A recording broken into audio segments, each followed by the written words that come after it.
Witam Was, moi drodzy. Była krótka przerwa, tak wiem, ponieważ mamy po prostu za dużo pracy i nie wiadomo kiedy się do wszystkiego zabrać.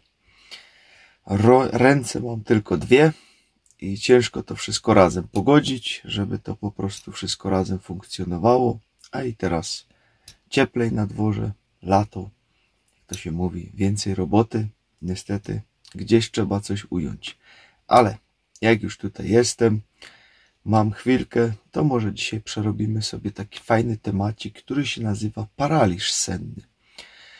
Pewnie już o tym słyszeliście, a jeżeli nie słyszeliście, to może już to przeżyliście, może Wam się to zdarza nawet dość często, ponieważ jest to coś takiego, co praktycznie każdemu się przynajmniej raz w życiu zdarza, ale niekiedy zdarza się również częściej. Jest to uczucie dość niefajne, ponieważ przebudzicie się i po prostu nagle nie możecie się ruszać. Całkowicie całe ciało jest sparaliżowane, nie da rady się ruszyć, nie da się mówić. Praktycznie jesteśmy całkowicie wyłączeni. Dlatego dzisiaj chciałem Wam powiedzieć, dlaczego takie zjawisko występuje, co jest przyczyną tego, jak z tego paraliżu jak najszybciej wyjść i jak się zachowywać, jak żyć, może tak to powiem, żeby w ogóle taki paraliż senny nie wystąpił u nas, ponieważ na to też są różne wskazówki. Ale może na sam początek zacznijmy od tego, czym w ogóle taki paraliż senny jest. On występuje u każdego. Jakby nie było, każdy z nas coś takiego ma. W każdej nocy, kiedy idziemy spać, mamy po prostu paraliż senny.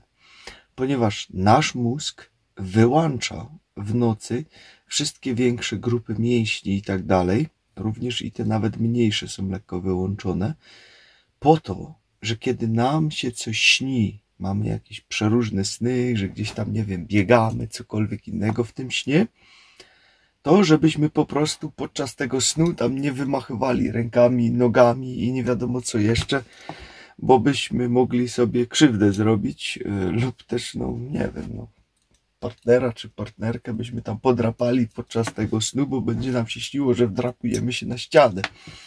Dlatego to jest po prostu takie typowe zabezpieczenie organizmu po to, żebyśmy po prostu w nocy nie szaleli. Teraz, kiedy my się nagle wybudzimy, ponieważ może nas coś wybudzić, czy po prostu sami się nagle przebudzimy, różnie to bywa. Przeważnie, gdy występuje wtedy ten paraliż senny, to znaczy, że mózg jeszcze nie odblokował jak gdyby po prostu tych wszystkich grupy mięśni. I w tym momencie my się przebudzamy i nie potrafimy się ruszyć. Wszystko jest jak gdyby nie nasze. Nie potrafimy mówić, ponieważ również język jest sparaliżowany, żebyśmy całą noc nie gadali, jak się nam coś śni, tylko po prostu on też jest wyłączony.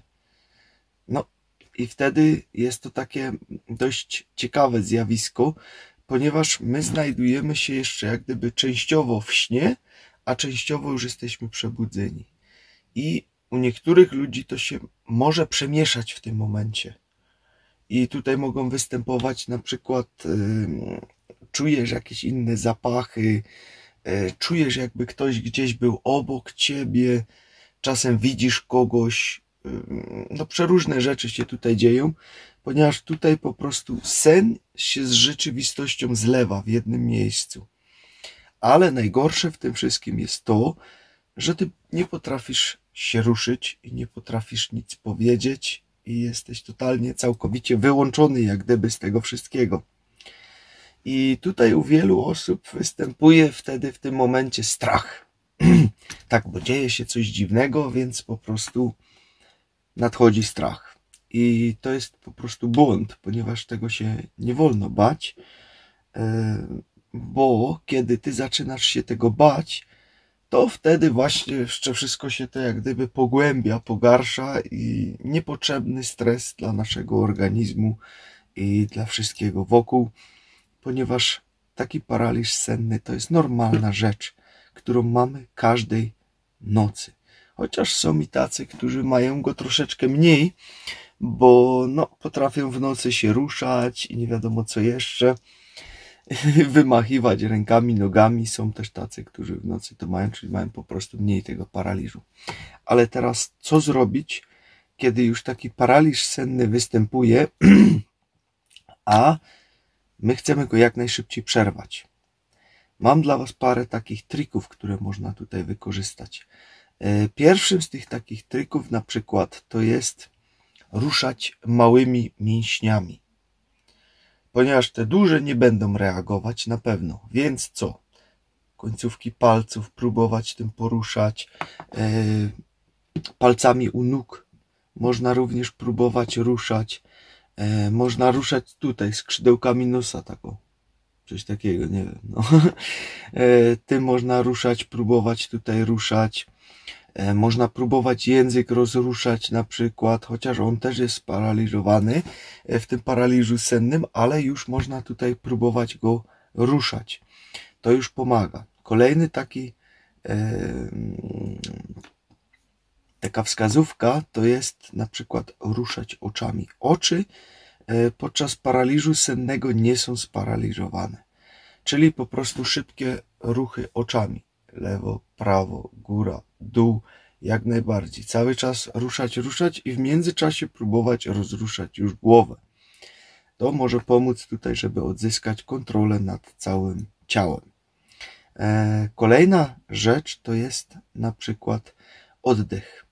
Ponieważ nasz oddech, centrum oddechowe w tym momencie działa tak, jak ma działać, bo inaczej no, byłoby nieciekawie. Więc tutaj można brać głębokie wdechy, wydechy, spokojne, nie szybkie, tak coś takiego, po prostu tak oddychać. Niektórzy robią też coś innego, ponieważ wstrzymują na moment oddech, nie na jakoś długo, tylko tak na chwileczkę, tak.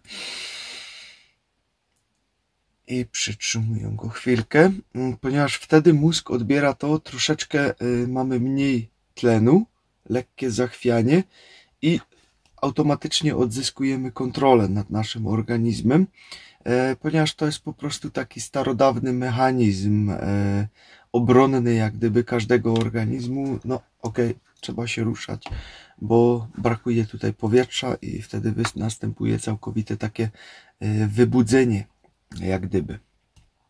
Kolejna rzecz to jest przede wszystkim możesz próbować mówić. To będzie bardzo ciężkie, ponieważ no, język nie będzie działać, ale możesz szeptać. Można z siebie wydobywać też jakieś dźwięki, na przykład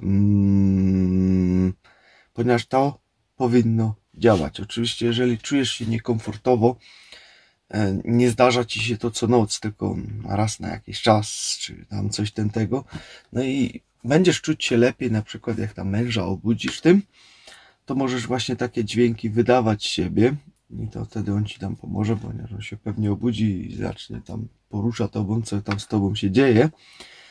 Ale jeżeli zdarza ci się coś takiego co noc, no to jest bardzo, bardzo niefajne, jeżeli codziennie będziemy budzić kogoś obok nas, ponieważ no, to się odbije też na zdrowiu tego kogoś, kto śpi obok, że będzie non-stop budzony. Także no, na to no, jest jak jest. Kolejna rzecz, która to jest przede wszystkim nie bać się. To jest normalne. Tu się nie dzieje teraz nic nadzwyczajnego, super paranormalnego, czy coś tego. To jest po prostu normalne zjawisko, które występuje każdej nocy. Tylko akurat w tym momencie no, obudziłeś się w takim niedokładnym, dobrym momencie, kiedy twój mózg jeszcze po prostu nie oddał kontroli reszty ciała. No i to jest taki jak gdyby pech. Teraz jak temu zapobiegać? Ponieważ tutaj też jest parę sposobów, żeby w ogóle to nie występowało. Ponieważ już wiemy teraz, jak z tego wyjść jak najszybciej odzyskać tę kontrolę nad ciałem, ale teraz jak temu zapobiegać? Przede wszystkim idąc spać, nie myśl o tym, Ponieważ jeżeli będziesz cały czas myśleć teraz o tym, o za chwilę wystąpi znowu ten paraliż senny, to pamiętajcie, że energia idzie za myślą i tak dalej. Czyli jeżeli będziemy cały czas myśleć o tym, będziemy to przywoływać. Czyli wtedy może to jeszcze szybciej po prostu do nas przyjść i będzie występować po prostu częściej. Kolejny punkt to jest, bardzo wielu ludzi raportuje, że paraliż senny występuje u nich, kiedy leżą na plecach. Więc możesz tutaj leżeć po prostu na boku. Chociaż w nocy się bardzo często obracamy, niektórzy zrobili sobie po prostu taką jak gdyby koszulkę do spania, gdzie sobie dwie takie piłeczki do tenisa przykleili na plecach, że w momencie, kiedy się obrócą na plecy, to od razu czują te piłeczki, jest im niewygodnie, więc wracają na bok. No nie wiem, dla mnie by to było bardzo niekomfortowe, jednak niektórzy tutaj naprawdę przysięgają na ten sposób, że im to pomaga i że to już nie występuje. Oczywiście chodzi tutaj o ludzi, u których to występuje bardzo, bardzo często i jest to takie dosyć nieciekawe. Także to tutaj jako taki ewentualny pomysł. Kolejna rzecz to jest zredukuj swój stres w ciągu dnia. Ponieważ u ludzi, którzy mają bardzo dużo stresu w ciągu dnia, jakimś cudem jest to połączone i również częściej po prostu występuje właśnie taki paraliż senny. Więc trzeba po prostu na tym pomyśleć. Ja wiem, że to nie jest łatwe, żeby całkowicie cały stres z życia wyrzucić, ale warto się tutaj nad tym zastanowić. Kolejny punkt, bardzo ważny punkt, to jest optymalizuj swój sen. Ponieważ bardzo często paraliż senny występuje też u ludzi, którzy śpią bardzo nieregularnie, czyli raz o tej godzinie, raz o tej godzinie, raz o tej godzinie. U ludzi, którzy mają za mało snu, u ludzi, którzy mają bardzo płytki sen, przez to właśnie, że są zestresowani cały czas, gdzie nawet takie malutkie pstryknięcie, gdzieś tam coś tylko puknie i już jesteś obudzony, ponieważ właśnie takie szybkie przebudzenia będą dawały ci większą szansę, że po prostu się obudzisz za szybko i nie będziesz mieć kontroli jeszcze nad swoim ciałem. I kolejny ważny punkt jest, kolejny raz to mówię, nie bój się tego. Znasz już metody tego, jak z tego wyjść bardzo szybko, jak to ma działać, o czym przed chwilką mówiłem.